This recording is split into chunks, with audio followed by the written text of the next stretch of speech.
principal, teachers, and parents, and all my dear friends.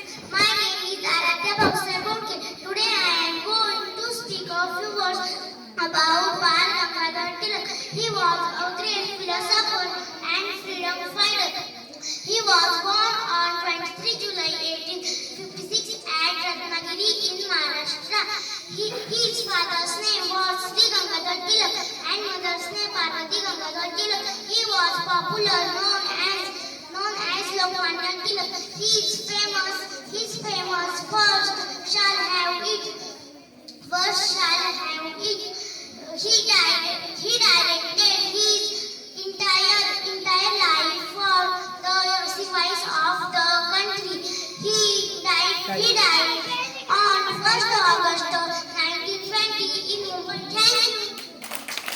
अरे टाळ्या